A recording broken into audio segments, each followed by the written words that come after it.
মহার্ঘ ভাতার বিষয়ে কোনো সিদ্ধান্ত নেওয়া হয়নি, জানান অর্থ উপদেষ্টা। সরকারি কর্মকর্তা-কর্মচারীদের মহার্ঘ ভাতা দেওয়ার বিষয়ে এখনো সিদ্ধান্ত হয়নি বলে জানিয়েছেন অর্থ উপদেষ্টা ডক্টর সালেহ উদ্দিন আহমেদ। এমনকি তিনি এও বলেন, মহার্ঘ ভাতার সিদ্ধান্ত কে নিয়েছে তিনি তা জানেন না।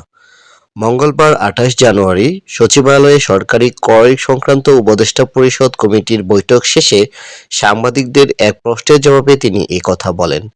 মহার্ঘ ভাতার বিষয় থেকে সরকার সরে আসছে কিনা এমন প্রশ্নের উপদেষ্টা বলেন, মহার্ঘ ভাতার ঘোষণা কে দিল, কে দিয়েছে জানি না। অর্থ মন্ত্রণালয়ের কাছে এলে তারপর সিদ্ধান্ত নেব, দেব কি দেব না, তারপর ঘোষণা দেব।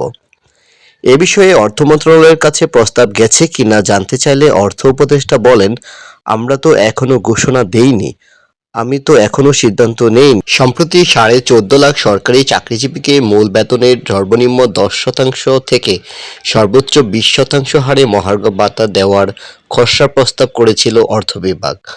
তবে এরই মধ্যে পাওয়া সরকারি চাকরিজীবীর বাড়তি 5% বার্ষিক বৃদ্ধি বা ইনক্রিমেন্ট বাদ দেওয়ার সুপারিশ করা হয়।